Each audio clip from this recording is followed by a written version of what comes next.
Dans ce premier épisode, je te raconte les coulisses de la création de ce podcast. Qui je suis, d'où je viens, qu'est-ce qui m'a donné envie de me lancer dans cette folle aventure, et surtout, de quoi on va parler. À tout de suite. Tu as repris le flambeau de l'entreprise familiale, où tu as créé ta propre boîte, et tu sens que ton entreprise a besoin de vivre un virage pour devenir plus agile, plus collaborative.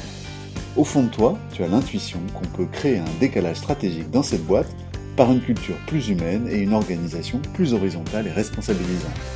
Tu es au bon endroit. Mon nom est Thomas Fiot et au travers de mon métier de coach et d'accompagnateur, j'aide depuis plus de 15 ans des entrepreneurs familiaux à réussir leur pari. Dans ce podcast, je t'aide à trouver de l'inspiration et des idées en te faisant rencontrer des dirigeants familiaux avec des expériences inspirantes et en te partageant des outils impactants pour faire pivoter ton entreprise. Mon intention, c'est que tu trouves ici des clés pour marquer ton empreinte sur ta boîte. Merci de ton écoute. Tu es prêt ? Allez, c'est parti. Vous vous demandez peut-être, mais d'où il vient ce gars ? Et pourquoi il en arrive à prendre le micro devant nous aujourd'hui ? Depuis plus de 25 ans, je suis passionné par les entrepreneurs de tous secteurs et métiers. Ces personnes qui se dressent, prennent des risques, osent une parole pour rassembler autour d'un projet. Elles me touchent par leur liberté, leur courage, les risques qu'elles prennent. J'ai eu envie de les comprendre, de sentir l'énergie qui les anime. Sur ce chemin, j'ai croisé la route d'entrepreneurs humanistes ayant engagé dans leur entreprise une transformation vers des modes d'organisation basés sur la confiance, la responsabilisation des équipes et la subsidiarité. Ça a été une révélation pour moi. Je dois vous avouer que mes premières années professionnelles m'avaient confronté à des environnements de travail peu stimulants, où j'avais si peu de latitude de décision et où j'ai eu tant de mal à me sentir inspiré par le sens de ce que nous faisions ensemble. Et là, au contact de ces leaders, l'entreprise prenait une autre dimension.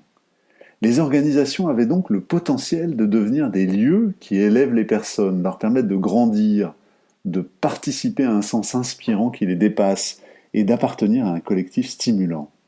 Et chose incroyable, ces modes de fonctionnement leur permettaient de gagner en vitesse, en créativité et en efficacité. L'entreprise familiale a une place de cœur dans ma vie. D'abord parce que j'ai eu l'occasion de vivre 2 aventures entrepreneuriales avec des membres de ma famille pendant près de 14 ans.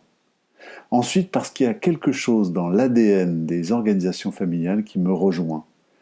Un certain respect des personnes, une vision business inscrite dans le long terme, une sorte de capitalisme responsable.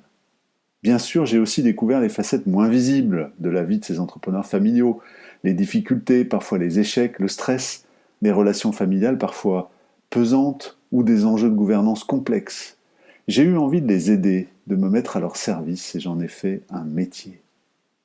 Depuis quelques années, je vois émerger une nouvelle génération de dirigeants familiaux qui n'ont plus envie d'une entreprise traditionnelle à la papa, qui sont convaincus qu'il y a un autre chemin, celui d'une entreprise collaborative basée sur une gouvernance et des modes de fonctionnement agiles, avec une envie de partager plus de liberté et de responsabilité avec leurs collaborateurs, et qui sont convaincus que ça va produire une efficacité étonnante.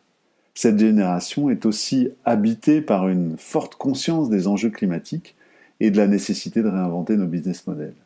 Voilà, c'est dit. Dans ce podcast, je veux m'adresser à toutes ces entrepreneuses et ces entrepreneurs.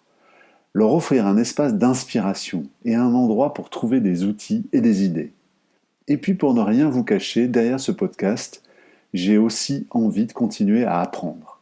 Ça va être pour moi l'opportunité d'aller à la rencontre d'entrepreneurs qui vivent des expériences de dingue et de m'enrichir en chemin avec vous. Je vous donne quelques infos sur moi ? Allez. Dans une toute première partie de ma vie professionnelle, j'ai été le bras droit de manager et de dirigeant dans un parcours de DRH, ma foi, assez classique dans les télécoms et l'industrie. Et puis je me suis senti appelé, moi aussi, à devenir entrepreneur, à vivre l'expérience, les joies et les difficultés de m'associer en famille et avec d'autres. Et depuis 15 ans maintenant que je fais ce métier de coach et d'accompagnateur, j'ai travaillé par ailleurs avec de nombreuses entreprises familiales sur des sujets humains sensibles et des transformations parfois bien complexes. Il y a eu des grosses entreprises familiales comme Decathlon, Groupe Atlantique, Bonduel, Biomérieux, et puis tout un tas d'entreprises de taille moyenne, voire des petites entreprises comme GT Solutions, Delouis, Sully Immobilier, Arcadie, Acacia, etc. J'ai tout plein d'idées de thèmes que j'aimerais traiter avec vous dans ce podcast. Je vous ferai rencontrer un dirigeant qui a fait pivoter une PMI familiale vers une organisation en mini-usine, en équipe pluridisciplinaire, auto-organisée. Ce sera d'ailleurs notre prochain épisode. Comment il s'y est pris? Comment ça fonctionne aujourd'hui? Quelles sont les difficultés qu'il a rencontrées? Quelles sont les bonnes pratiques qui lui ont permis d'embarquer ses équipes? Un autre leader, dans un prochain épisode, nous montrera comment il pilote l'entreprise familiale par gros temps sur le marché très chahuté de l'immobilier. Quels sont ses secrets pour s'en sortir? Quels sont les pièges dans lesquels il essaie de ne pas tomber? Dans un futur épisode, nous parlerons aussi de transmission d'entreprise, comment savoir quand c'est le bon moment de se retirer, comment aider la génération suivante à se préparer. Bref, tout un ensemble de sujets passionnants et bien d'autres à venir. Quel format vous trouverez dans les prochains épisodes de ce podcast? On se retrouvera tous les 15 jours. Dans une majorité des épisodes, je recevrai un dirigeant inspirant. Et occasionnellement, je vous proposerai un épisode en solo, qui sera l'occasion pour moi de vous partager un outil ou une grille d'analyse qui m'a particulièrement inspiré. Par exemple, les dysfonctionnements fréquemment rencontrés dans les équipes et comment les dépasser, qui sont souvent un sujet pour les repreneurs familiaux qui héritent d'une équipe dont ils n'ont pas toujours pu composer les membres. Sur certaines plateformes, vous aurez la possibilité de laisser un commentaire ou de poser des questions. Merci d'avance pour le temps que vous y passerez, ce sera fort utile pour enrichir les prochains épisodes. Vous pourrez notamment me dire ce que vous auriez envie de voir traité comme thème.